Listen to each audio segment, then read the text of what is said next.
Hello बच्चों, good morning. आज हम लोग करेंगे साइंस का 50 ऑब्जेक्टिव जो कि आपको एग्जाम में यहाँ पे देखने के लिए मिलेगा।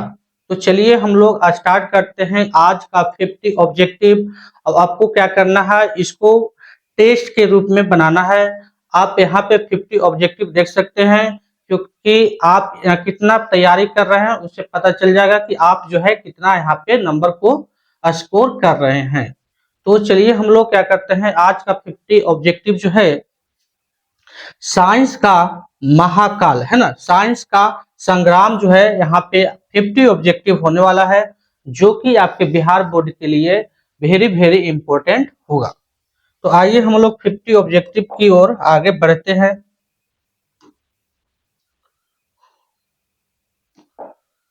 तो सबसे पहले आपको बताना है, फर्स्ट क्वेश्चन आ रहा है कि पानी की कठोरता मापने के लिए कौन सा परीक्षण किया जाता है। पानी का जब कठोरता मापना है तो कौन सी परीक्षण किया जाता है। क्वेश्चन को आप कमेंट में आंसर बता सकते हैं। बताइए इसका आंसर क्या होगा। तो प्यारे बच्चों, जो पानी है, पानी की कठोरता को मापना है, तो पानी कितना कठोर है ना, वो पानी कितना कठोर है, तो उसको जो यूज किया जाता है ट्रीटेशन ट्रीटेशन मेथड से यूज किया जाता है। यानी कि ऑप्शन नंबर बी जो है आपका क्या हो जाएगा, करेक्ट ऑप्शन हो जाएगा। ऑप्शन नंबर बी जो यहाँ पे क्या हो जाएगा, करेक्ट ऑप्शन हो जाएगा। अगला सवाल है, बताना है कि मानव शरीर में मांसपेशियों का मुख्य कार्य क्या होता है। जो मानव का शरीर है उसमें मांसपेशियों का जो मुख्य काम है वो क्या होता है, उसका मुख्य कार्य क्या होता है, आपको यहाँ पे बताना है। बताइए इसका सही आंसर क्या हो जाएगा। ए होगा, बी होगा, सी होगा या डी होगा। इसका कमेंट में करके आप बता सकते हैं इसका सही जो है ऑप्शन आपका क्या होगा। फर्स्ट में है सहारा देना, बी में है आपका गति प्रदान करना, और सी में है आपका रक्त निर्माण करना, और डी में है आपका पाचन करना। तो बताइए कि मांसपेशी जो है शरीर के अंदर उसका क्या काम है। तो प्यारे बच्चों, इसका जो काम है गति प्रदान करना। क्या काम है, गति प्रदान करना। तो ये भी एग्जाम में आपको देखने के लिए मिल सकता है, ऐसा क्वेश्चन जो है आपको देखने के लिए मिल सकता है। मांसपेशी का काम जो है गति प्रदान करना। ऐसा भी क्वेश्चन पूछ सकता है कि बताइए कि टोटल जो है मांसपेशियां कितने होते हैं। टोटल मांसपेशियां जो है ना, टोटल कितने होते हैं मांसपेशियां, तो ये 639 होते हैं। ठीक है।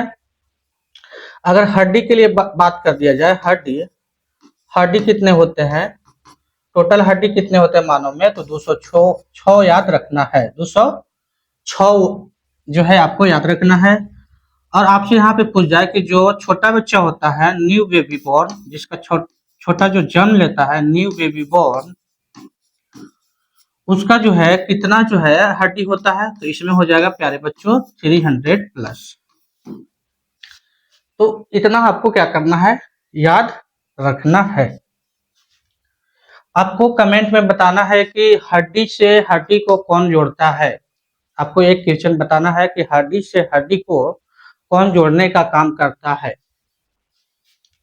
चलिए हम लोग अगला क्वेश्चन की ओर आगे बढ़ते हैं। अगला क्वेश्चन आपके पास है, बताना है कि मानव शरीर में सफेद रक्त कोशिकाओं यानी कि WBC का मुख्य कार्य क्या होता है।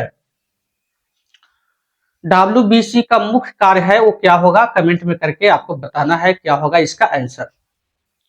ए में आपका है ऊर्जा प्रदान करना, बी में आपका है रोग प्रतिरोग, और सी में है आपका है ग्लूकोज परिवहन, और डी में है आपका हार्मोन निर्माण। तो मानव शरीर में सफेद रक्त कोशिकाओं का है ना मुख्य कार्य क्या होता है। तो प्यारे बच्चों, इसका सही आपका ऑप्शन हो जाएगा रोग प्रतिरोग। रोग प्रतिरोग कहने का मतलब है कि जो श्वेत रक्त कोशिकाएं हैं, जो WBC है वो क्या करता है कि बाहर से जितना भी हानिकारक जो जैसे वायरस हो गया, बैक्टीरिया हो गया, शरीर के अंदर प्रवेश करता है, तो WBC क्या करता है, उसको मारने के लिए काम करता है। क्या करता है, मारने के लिए काम करता है। तो यानी कि क्या हो जाएगा, रोग प्रतिरोग। इसका ऑप्शन सही आपका क्या हो जाएगा, बी जो है आपका करेक्ट ऑप्शन हो जाएगा। यहाँ से आपको एग्जाम में पूछ सकता है कि आर ना WBC का फुल फॉर्म क्या होता है, तो इसको बोला जाता है सफेद रक्त कोशिकाएं। सफेद रक्त कोशिका, कोशिका है ना, कोशिका याद रखना है। अब पूछ देगा यहाँ पे कि बताइए कि जो WBC है प्यारे बच्चों, इसका जीवन काल कितना होता है, आपको कमेंट में बताना है। जीवन काल कितना होता है, कितना होता है, बताइए इसका जीवन काल आपको कमेंट में बताना है, कितना इसका जीवन काल होता है। यानी कि कहने का मतलब है कि WBC जो है कितना दिन जिंदा रहता है, आपको बताना है कि इसका जीवन काल कितना होता है। आइए आगे के सवाल में हम लोग पढ़ते हैं। बताना है कि वायु प्रदूषण, जो वायु प्रदूषण जो होता है, वायु प्रदूषण का प्रमुख स्रोत क्या है।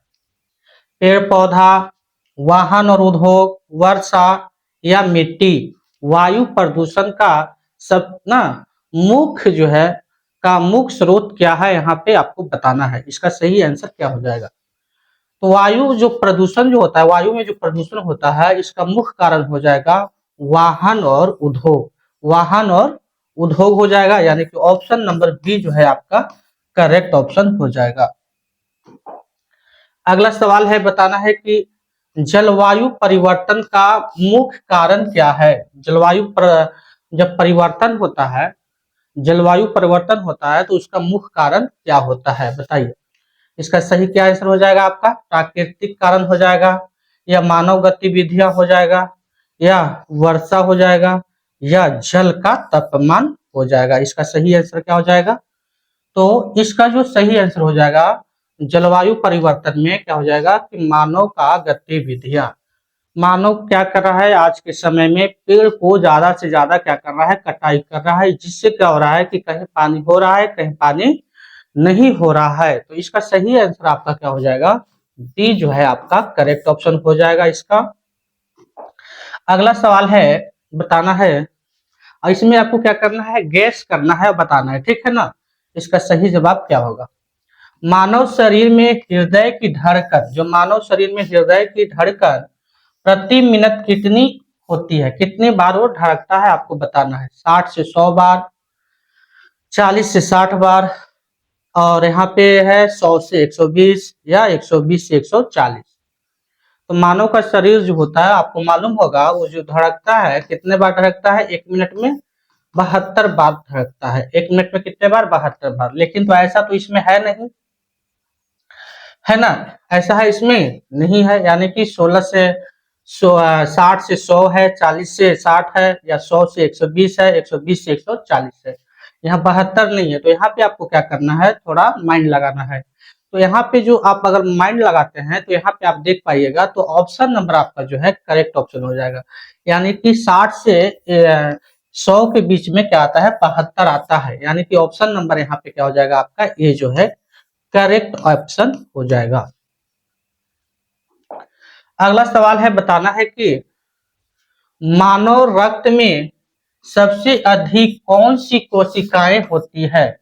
मानव रक्त में जो है सबसे अधिक कोशिका कौन सी होती है, बताओ, बताइए। यहाँ पे मानव रक्त में सबसे अधिक कौन सी कोशिकाएं होती है, इसका सही आंसर आपका क्या हो जाएगा।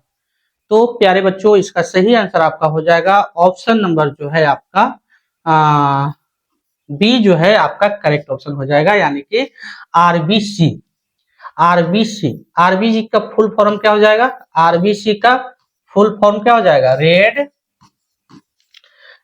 Blood cell, red blood cell. अब आपसे क्वेश्चन में पूछ देगा प्यारे बच्चों कि बताइए कि जो आरबीसी है ना, इसका हिंदी में क्या कहा जाता है ना, रक्त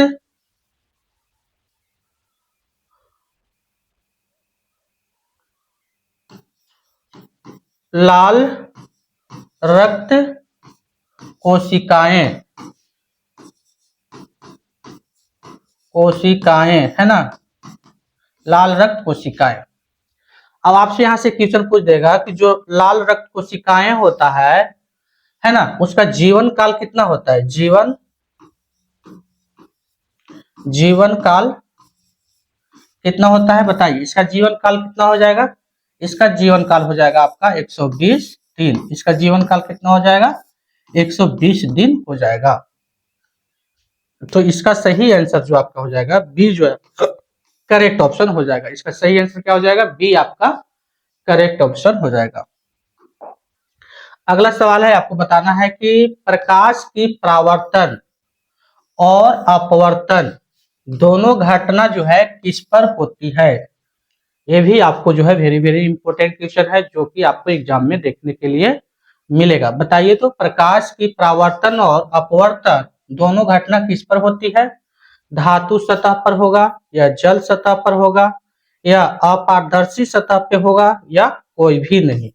तो ये जितना भी घटना होगा प्यारे बच्चों, ये हो जाएगा अपारदर्शी सतह पे, यानी कि ऑप्शन नंबर सी जो है आपका क्या हो जाएगा, करेक्ट ऑप्शन हो जाएगा। अगला सवाल है, आपको बताना है कि मानव शरीर में पाचन एंजाइम अमाइलेज कहाँ पाया जाता है। अमाइलेज जो है वो कहाँ पाया जाएगा, है ना, मुंह में पाया जाएगा, पेट में पाया जाएगा, आंत में पाया जाएगा या यकृत में पाया जाता है। तो प्यारे बच्चों, जो ये जो आपका है ये एंजाइम जो है अमाइलेज, ये जो पाया जाएगा आपको मुंह में पाया जाएगा। कहाँ पाया जाएगा, माउथ में पाया जाएगा, यानी कि मुंह में पाया जाएगा। यहाँ से एक और क्वेश्चन बनता है प्यारे बच्चों कि बताइए खाना कहाँ से पचना शुरू होता है। तो खाना जो पचना जो शुरू होता है वो भी मुंह से होता है। कहाँ से होता है, मुंह से होता है। तो इसका सही आंसर आपका हो जाएगा ये जो है आपका करेक्ट ऑप्शन हो जाएगा। अगला सवाल है, बताना है कि मानव रक्त में हीमोग्लोबिन किसका निर्माण करता है। हीमोग्लोबिन जो है किसका निर्माण करेगा, हीमोग्लोबिन है ना, हीमोग्लोबिन बताइए, हीमोग्लोबिन जो है किसका निर्माण करेगा। तो प्यारे बच्चों, हीमोग्लोबिन जो निर्माण करता है वो करेगा आरबीसी का, यानी कि रेड ब्लड सेल का निर्माण करेगा। इसलिए सही आंसर आपका हो जाएगा ऑप्शन नंबर ए जो है करेक्ट ऑप्शन हो जाएगा। सही आंसर आपका हो जाएगा ए। आरबीसी का फुल फॉर्म क्या होता है, लाल रक्त कणिकाएं, आपको याद रखना है। तो इसका सही आंसर हो जाएगा आपका आरबीसी। अगला सवाल है कि मानव शरीर में मांसपेशियों की गति किस प्रकार होती है। जो मानव का शरीर है उसमें मांसपेशी का जो गति है वो किस प्रकार होता है। ये सब आपके लिए एग्जाम के लिए वेरी वेरी इंपॉर्टेंट हो जाता है क्वेश्चन। इसलिए आपको वीडियो क्या करना है, शुरू से एकदम अंत तक देखना है। अगर आपको वीडियो अच्छा लगे तो वीडियो को लाइक एंड अपने दोस्तों की ओर भेज सकते हैं, शेयर कर सकते हैं और चैनल को सब्सक्राइब कर लीजिएगा, है ना। तो यहाँ पे क्या होगा, तो इसका सही आंसर है आपका क्या हो जाएगा बताइए, मानव शरीर में मांसपेशियों की गति किस प्रकार की होती है। तो इसका सही आंसर हो जाएगा आपको प्यारे बच्चों, इसका सही ऑप्शन हो जाएगा ये स्वैच्छिक हो जाएगा। मांसपेशियों की गति कैसा होता है, स्वैच्छिक होता है, यानी कि ऑप्शन नंबर ए जो है आपका करेक्ट ऑप्शन हो जाएगा।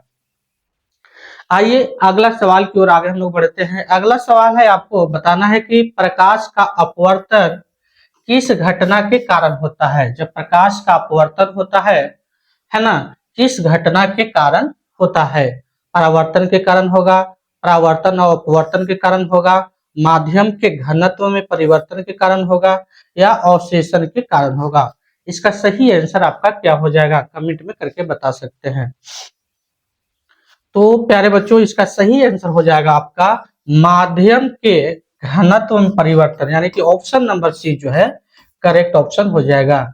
अब प्रकाश के अपवर्तन से ही क्या होता है, तारे टिमटिमाते हैं। तारे क्या करते हैं, टिमटिमाते हैं। ये भी आपको याद रखना है, ये भी क्वेश्चन एग्जाम में बार बार पूछता है। अगला सवाल है, मानव शरीर में पाचन एंजाइम जो पेप्सिन होता है वो कहाँ पाया जाता है। ये भी क्वेश्चन आपके लिए एग्जाम के लिए वेरी वेरी इंपॉर्टेंट हो जाता है। बिहार बोर्ड हो गया आपका, झारखंड बोर्ड हो गया, यूपी बोर्ड हो गया, एमपी बोर्ड हो गया।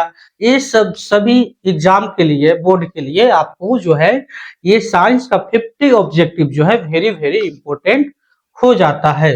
तो बताइए यहाँ पे मानव शरीर में पाचन एंजाइम पेप्सिन कहाँ पाया जाता है? पेप्सिन मुंह में पाया जाता है, पेट में पाया जाता है, या आंत में पाया जाता है, या यकृत में पाया जाता है? तो ये एंजाइम जो है बच्चों, है ना, पेप्सिन एंजाइम जो है आपका कहाँ पाया जाएगा? पेट में पाया जाएगा। ऑप्शन नंबर बी जो है आपका करेक्ट ऑप्शन हो जाएगा।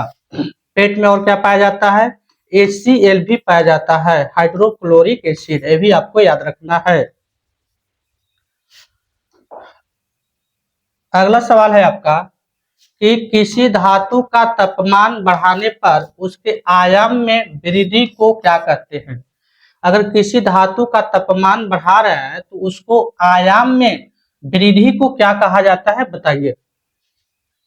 तापीय अपवर्तन बोलेंगे, तापीय विस्तार बोलेंगे, तापीय संकुचन बोलेंगे, तापीय संकुलन बोलेंगे। इसका सही आपका आंसर क्या हो जाएगा? आपका इसका जो सही आंसर जो है क्या हो जाएगा? तो प्यारे दोस्तों, इसका सही आंसर हो जाएगा आपका तापीय विस्तार बोलेंगे। क्या बोलेंगे? तापीय विस्तार। ऑप्शन नंबर बी जो है आपका करेक्ट ऑप्शन हो जाएगा। अगला सवाल है तांबा, है ना, क्या है ये? तांबा है और एल्युमिनियम। तांबा और एल्युमिनियम कौन कौन सा प्रकार के धातु है? बताइए, ये कौन सा प्रकार के धातु है? दोहरी धातु है, हल्की धातु है, भारी धातु है, या मिश्र धातु है? तो प्यारे बच्चों, इसका सही आंसर हो जाएगा आपका हल्की धातु। इसका सही आंसर क्या हो जाएगा आपका? हल्की धातु। यहां से आपको एक क्वेश्चन बनता है, बताइए कि कौन ऐसा मेटल है ना, कौन ऐसा मेटल है जो धातु होते हुए भी वो क्या है? द्रव के रूप में है। क्या चीज के रूप में है? द्रव के रूप में है। आपको कमेंट में करके बताना है आंसर, वो भी एग्जाम में पूछता है। आइए, आपका अगला सवाल है धारा और वोल्टेज। धारा और वोल्टेज के अनुपात को क्या कहते हैं? ये भी जो है वेरी वेरी इंपॉर्टेंट क्वेश्चन है। ये क्वेश्चन जो है बार बार एग्जाम में पूछा गया है। तो बताइए, तो धारा और वोल्टेज के अनुपात को क्या कहेंगे? प्रतिरोध बोलेंगे, शक्ति बोलेंगे, क्षमता बोलेंगे, या घनत्व बोलेंगे? धारा और वोल्टेज के अनुपात को गेस कीजिए, क्या बोलेंगे यहाँ पे? बताइए तो, कमेंट में करके जल्दी से बताइए इसको। तो प्यारे बच्चों, इसका सही आपका आंसर हो जाएगा प्रतिरोध। क्या बोलेंगे? प्रतिरोध बोलेंगे, यानी कि ऑप्शन नंबर ए जो है आपका करेक्ट ऑप्शन हो जाएगा। अगला क्वेश्चन है, प्रश्न है, बताना है कि रासायनिक प्रतिक्रिया में ऊर्जा का अवशेषण होता है, उसे क्या कहते हैं? रासायनिक प्रतिक्रिया में ऊर्जा का अवशेषण होता है, उसे क्या कहेंगे? उत्सर्जन प्रक्रिया कहेंगे, एंडोथर्मिक प्रक्रिया कहेंगे, एक्सोथर्मिक प्रक्रिया कहेंगे, या न्यूट्रल प्रतिक्रिया बोलेंगे? इसका सही आंसर क्या हो जाएगा? प्यारे बच्चों, इसका सही आंसर हो जाएगा आपका ऑप्शन नंबर बी जो है करेक्ट ऑप्शन हो जाएगा, यानी कि एंडोथर्मिक प्रतिक्रिया, यानी कि ऑप्शन नंबर बी जो है आपका क्या हो जाएगा? करेक्ट ऑप्शन हो जाएगा। ऑप्शन नंबर बी आपका सही आंसर हो जाएगा। अगला सवाल है, बताइए कि कार्बन डाइऑक्साइड के अधिकतम स्रोत कौन से हैं? कार्बन डाइऑक्साइड को अधिकतम स्रोत कहाँ से मिलता है सबसे ज्यादा कार्बन डाइऑक्साइड? तो ये मिलेगा आपको प्यारे बच्चों जीव जंतु और उद्योग से। और कार्बन डाइऑक्साइड का कभी फॉर्मूला भी पूछ लेता है, तो Ca, है ना, CO2। क्या याद रखना है? CO2। कार्बन डाइऑक्साइड का फॉर्मूला जो होता है CO2 होता है। तो ये सब इसका जो करेक्ट ऑप्शन हो जाएगा बी जो है आपका करेक्ट ऑप्शन हो जाएगा। अगला सवाल है, आपको बताना है कि तापीय अपवर्तन क्या है? तापीय अपवर्तन क्या है? धातु का फैलना, धातु का सिकुड़ना, तरल का बर्फ में बदलना, या गैस का फैलना? तो इसका सही आंसर हो जाएगा आपका धातु का फैलना, यानी कि ऑप्शन नंबर जो है ए जो है आपका करेक्ट ऑप्शन हो जाएगा। अगला सवाल है कि प्रकाश संश्लेषण में कौन सा उत्पाद बनता है? कौन सा उत्पाद होगा जब प्रकाश संश्लेषण होगा, है ना? जब प्रकाश संश्लेषण होगा, यानी कि भोजन प्लांट जो है, पेड़ पौधा जो है, जब खाना बनाएंगे तो इसमें जो है बताना है कि कौन सा उत्पाद बनता है। तो प्यारे बच्चों, इसका सही आंसर हो जाएगा आपका ऑप्शन नंबर बी जो है करेक्ट ऑप्शन हो जाएगा, यानी कि O2 और ग्लूकोज बनेगा। क्या बनेगा? O2 और ग्लूकोज बनता है। ये तो कार्बन डाइऑक्साइड हो गया, ये तो प्लांट लेते हैं, है ना। प्लांट क्या करते हैं? लेते हैं। ये तो जल का फॉर्मूला हो गया, जल वाटर का फॉर्मूला हो गया। ठीक है, तो आपका सही आंसर क्या हो जाएगा? बी जो है आपका करेक्ट ऑप्शन हो जाएगा। इसका सही आंसर हो जाएगा आपका बी। अगला सवाल है प्यारे बच्चों, बताइए कि अम्ल और क्षार की पहचान के लिए कौन सा पदार्थ उपयोग किया जाता है? अम्ल और क्षार की पहचान करना है तो कौन सा पदार्थ का प्रयोग किया जाता है, बताइए। तो इसका सही आंसर हो जाएगा प्यारे बच्चों लाल लिटमस पेपर। सही आंसर क्या हो जाएगा? लाल लिटमस पेपर आपका सही आंसर हो जाएगा। अगला सवाल है, बताइए अम्ल और क्षार के रासायनिक गुण ज्ञात करने के लिए कौन सा संकेत सबसे सही है? बताइए। इसका भी क्वेश्चन जो है एग्जाम में बार बार पूछा गया है। तो इसका सही आंसर आपका क्या हो जाएगा? इसका सही आंसर हो जाएगा आपका ऑप्शन सी जो है आपका करेक्ट ऑप्शन हो जाएगा, यानी कि यूनिवर्सल इंडिकेटर जो है आपका सही आंसर हो जाएगा। ऑप्शन नंबर सी जो है आपका करेक्ट ऑप्शन हो जाएगा। अगला सवाल है, बताइए कि प्रकाश का अपवर्तन किस नियम के अनुसार होता है? प्रकाश का जो अपवर्तन हुआ है उस किस नियम के अनुसार होता है, आपको बताना है। इसका सही आंसर आपका क्या हो जाएगा? बताइए कमेंट में, बताइए जल्दी से।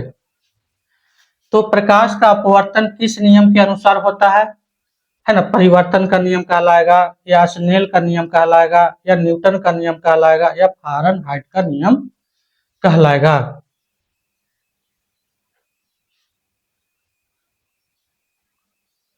तो इसका सही आंसर हो जाएगा प्यारे बच्चों, प्रकाश का जो अपवर्तन जो कहलाता है वो किसका कहलाता है? स्नेल का नियम। इसका सही आंसर हो जाएगा स्नेल का नियम हो जाएगा, यानी कि यहाँ पे याद रखना है स्नेल का नियम। एक यहाँ से क्वेश्चन बनता है कि अपवर्तन बराबर जो होता है साइन आई बटा में साइन आर, ये भी आपको याद रखना है। अपवर्तन बराबर क्या हो जाएगा? साइन आई बटा में साइन आर। ये संधारण क्या है? पदार्थ का फैलना, पदार्थ का सिकुड़ना, गर्मी को रोकने की क्षमता, या तापमान बढ़ना। इसका सही आंसर आपको क्या हो जाएगा? कमेंट में करके बताइए। तो इसका सही आंसर आपका हो जाएगा प्यारे बच्चों, गर्मी को रोकने की क्षमता को ही बोलते हैं तापीय संधारण बोला जाता है, संधारण बोला जाता है। आइए आगे क्वेश्चन है आपके, किसी पदार्थ में इलेक्ट्रॉनों की संख्या बढ़ाने पर वह क्या बनता है? किसी पदार्थ में जब इलेक्ट्रॉनों की संख्या बढ़ाएंगे तो क्या बनेगा? आयन बनेगा, न्यूट्रॉन बनेगा, या प्रोटॉन बनेगा, या परमाणु बनेगा। तो इसका सही आंसर हो जाएगा प्यारे बच्चों ऑप्शन नंबर ए, यानी कि आयन बनेगा। क्या बनेगा? आयन बनेगा। अगला सवाल है, आपको बताना है कि प्रकाश का परिवर्तन किस नियम के अनुसार होता है? प्रकाश का जो परिवर्तन होता है किस नियम के अनुसार होता है? स्नेल का नियम के अनुसार होगा, न्यूटन का नियम के अनुसार होगा, या प्रवर्तन का नियम के अनुसार होगा, या फ़ारेनहाइट के नियम के अनुसार होगा। यानी कि इसका सही जवाब जो है आपका क्या हो जाएगा? तो प्रकाश का प्रवर्तन जो है किस नियम के अनुसार होगा? तो ये होगा प्यारे बच्चों प्रवर्तन के नियम के अनुसार, यानी कि ऑप्शन नंबर सी जो है आपका करेक्ट ऑप्शन हो जाएगा। अगला सवाल है, आपको बताना है कि अपवर्तन किस माध्यम में सबसे अधिक होता है? हवा से पानी में होगा, पानी से हवा में होगा, हवा से ग्लास में होगा, या ग्लास से हवा में होगा। बताइए कि अपवर्तन किस माध्यम में सबसे अधिक होता है? तो प्यारे बच्चों इसका सही आंसर हो जाएगा आपका हवा से ग्लास।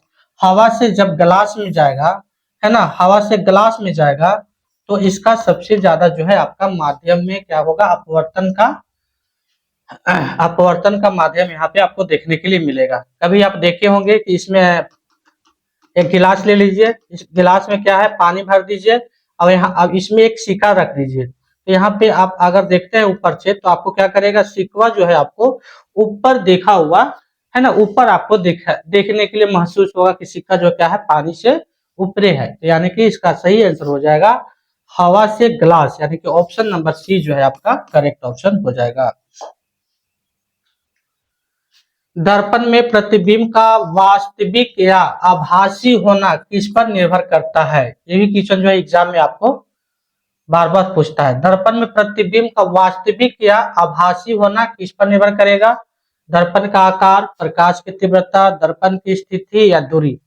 इसका सही आंसर आपको क्या हो जाएगा, आपको बताना है। इसका सही आंसर जो है क्या हो जाएगा प्यारे बच्चों, ये जो निर्भर करेगा दर्पण का आकार पे निर्भर करेगा कि वो जो है प्रतिबिंब वास्तविक बनेगा कि आभासी बनेगा। वो दर्पण का आकार कैसा है, वो दर्पण का आकार कैसा है, इसका आंसर जो हो जाएगा ऑप्शन नंबर ए जो है आपका करेक्ट ऑप्शन हो जाएगा। उत्तल दर्पण का प्रतिबिंब हमेशा किस प्रकार का होता है? वास्तविक होता है, आभासी होता है, उल्टा होता है या बड़ा होता है? तो उत्तल दर्पण का प्रतिबिंब हमेशा जो होता है प्यारे बच्चों आभासी बनता है। कैसा बनता है? आभासी बनता है। यानी कि ऑप्शन नंबर बी जो है आपका क्या हो जाएगा, यहाँ पे करेक्ट ऑप्शन हो जाएगा। अगला सवाल है, अवतल दर्पण में प्रतिबिंब किस प्रकार का होता है? अवतल दर्पण में जो प्रतिबिंब बनता है प्यारे बच्चों वो बनता है वास्तविक बनता है। कैसा बनता है? वास्तविक बनता है। तो इसका सही आंसर आपका हो जाएगा वास्तविक, ऑप्शन नंबर ए जो है करेक्ट ऑप्शन हो जाएगा। प्रकाश की गति का एसआई मात्रक क्या होता है? प्रकाश की गति का एसआई मात्रक होता है आपका, है ना, मीटर पर सेकेंड, मीटर पर सेकेंड, यानी कि ऑप्शन नंबर जो है ये जो है आपका करेक्ट ऑप्शन हो जाएगा। ये जो है आपका सही आंसर हो जाएगा। अगला सवाल है, बताइए कि प्रकाश का अपवर्तन कोण किस पर निर्भर करता है? प्रकाश का अपवर्तन कोण जो है किस पर निर्भर करेगा? माध्यम के प्रकार पर या प्रकाश की तीव्रता पर या तापमान पर या समय पर? इसका सही आंसर आपका क्या हो जाएगा, आपको बताना है। इसका सही आंसर जो है क्या हो जाएगा।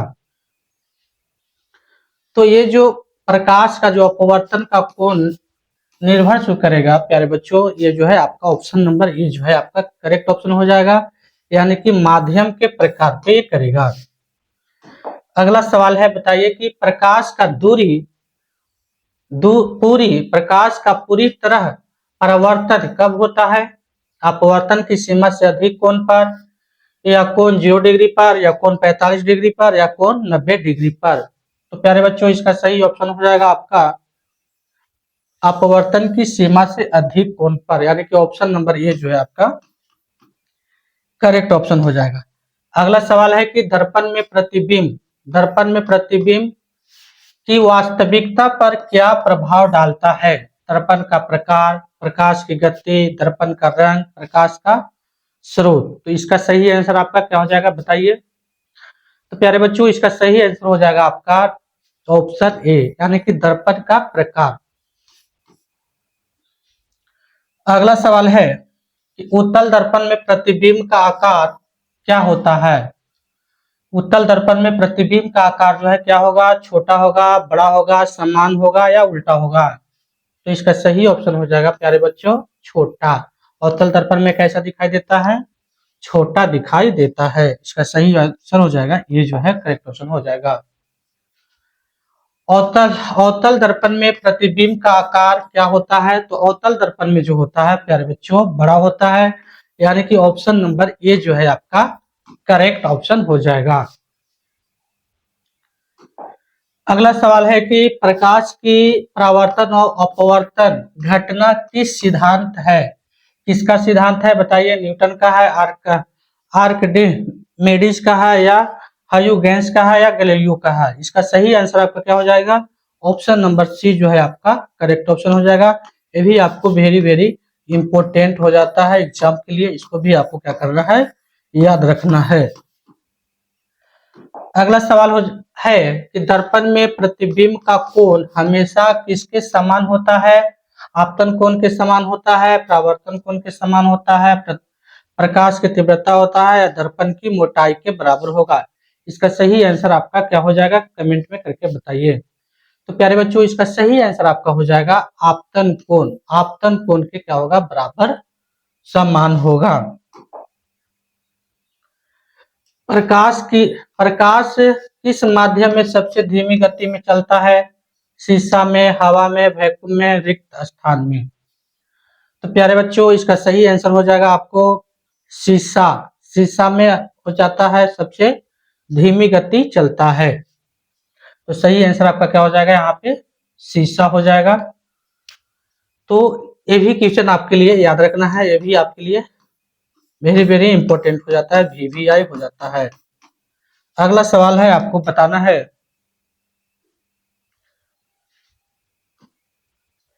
अगला सवाल है कि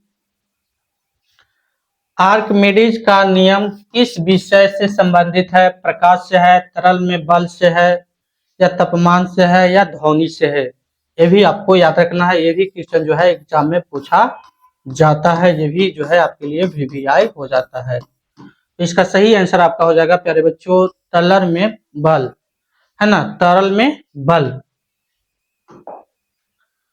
पूर्ण प्रवर्तन किस माध्यम के लिए होता है? अपवर्तनांक कम से अधिक, या अपवर्तनांक अधिक से कम, या दोनों बराबर, या डी इसमें से कोई नहीं? डी जो है इसमें से कोई नहीं। इसका सही आंसर आपका क्या हो जाएगा? इसका सही आंसर हो जाएगा आपका अपवर्तनांक अधिक से कम, यानी कि ऑप्शन नंबर जो है बी आपका करेक्ट ऑप्शन हो जाएगा। अगला सवाल है कि प्रकाश का अपवर्तनांक किससे प्रभावित होता है? तापमान से प्रभावित होगा, या प्रकाश का रंग से होगा, या माध्यम की घटना से होगा, या प्रकाश का स्रोत से होगा? इसका सही आंसर आपका क्या हो जाएगा? बताइए। इसका सही आंसर जो है आपको क्या हो जाएगा? तो इसका सही आंसर हो जाएगा प्यारे बच्चों माध्यम की घटना से होगा, है ना। ऑप्शन नंबर सी जो है आपका करेक्ट ऑप्शन हो जाएगा। उत्तल दर्पण का मुख्य उपयोग क्या है? उत्तल दर्पण का जो है मुख्य उपयोग क्या है?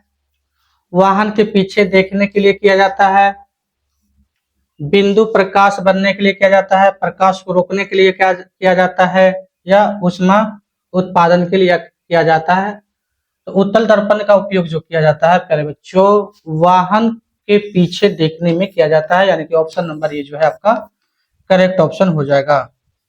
अगला सवाल है कि उत्तल दर्पण में प्रतिबिंब का आकार क्या होता है? उत्तल दर्पण में प्रतिबिंब का आकार कैसा होगा? बड़ा होगा, छोटा होगा? तो इसका सही आंसर हो जाएगा आपका बी जो है आपका करेक्ट ऑप्शन हो जाएगा, यानी कि छोटा।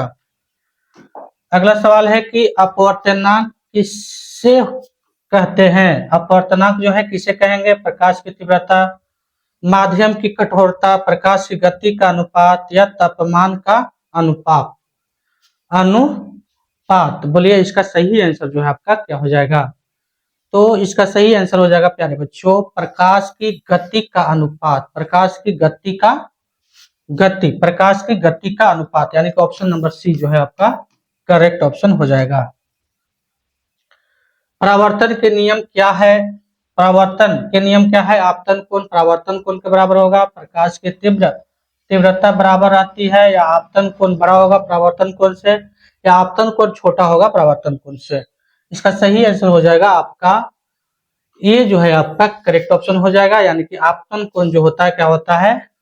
परावर्तन कोण के बराबर होता है। आपतन कोण जो होता है क्या होता है? परावर्तन कोण के बराबर होता है। इन्हें आपतन कोण हो गया, इन्हें परावर्तन कोण हो गया। आपतन कोण को I से डिनोट करेंगे और परावर्तन कोण से R से डिनोट किया जाता है ना। अगला सवाल है आपका कि दर्पण का उपयोग किस लिए किया जाता है? प्रतिबिंब प्राप्त करने के लिए, तापमान मापने के लिए, ध्वनि बढ़ाने के लिए, या ऊर्जा उत्पन्न करने के लिए? प्यारे बच्चों इसका सही ऑप्शन हो जाएगा प्रतिबिंब प्राप्त करने के लिए। प्रतिबिंब प्राप्त करने के लिए ऑप्शन नंबर ए जो है आपका करेक्ट ऑप्शन हो जाएगा। अगला सवाल है कि उत्तल दर्पण में प्रतिबिंब छोटा क्यों होता है? उत्तल दर्पण में प्रतिबिंब छोटा क्यों होता है? दर्पण का आकार पर, किरणों का फैलाव पर, या प्रकाश की गति पर, या माध्यम का प्रकार पर। ये भी क्वेश्चन जो है याद रखना है। ये भी क्वेश्चन आपको वेरी वेरी इंपॉर्टेंट हो जाता है, VVI हो जाता है ना। बताइए तो क्या इसका आंसर होगा?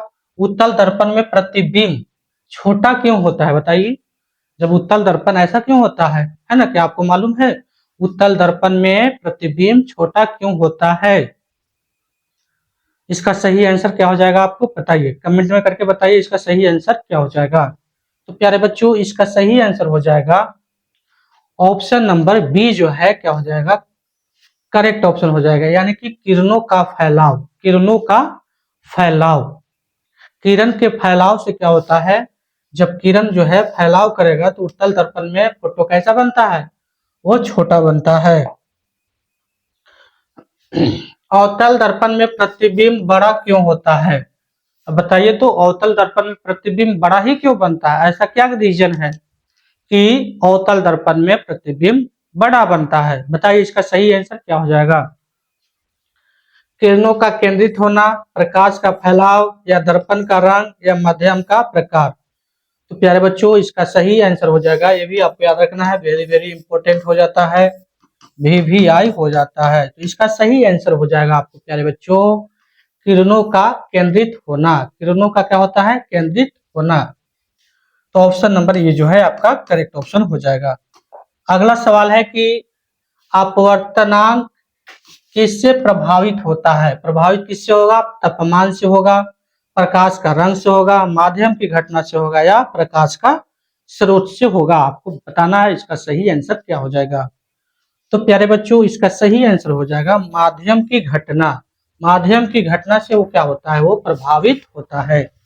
तो इस तरह से हम लोग 50 ऑब्जेक्टिव जो है यहाँ पे पूरा किए। अब ये जितना भी 50 ऑब्जेक्टिव है आपके लिए वेरी वेरी इंपॉर्टेंट हो जाता है। तो बताइए आपने अभी तक कितने नंबर को 50 में से स्कोर किए और आपका कैसा तैयारी चल रहा है?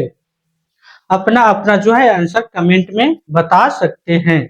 अगर बच्चों वीडियो अच्छा लगे तो वीडियो को लाइक कर लें और चैनल को सब्सक्राइब कर लें और अपने जैसे दोस्तों को मैं वीडियो को शेयर भी कर दें, ताकि वो भी जो बच्चे जो तैयारी कर रहे हैं अपना टेस्ट देके पता कर सकते हैं कि उनका तैयारी जो है कैसा चल रहा है।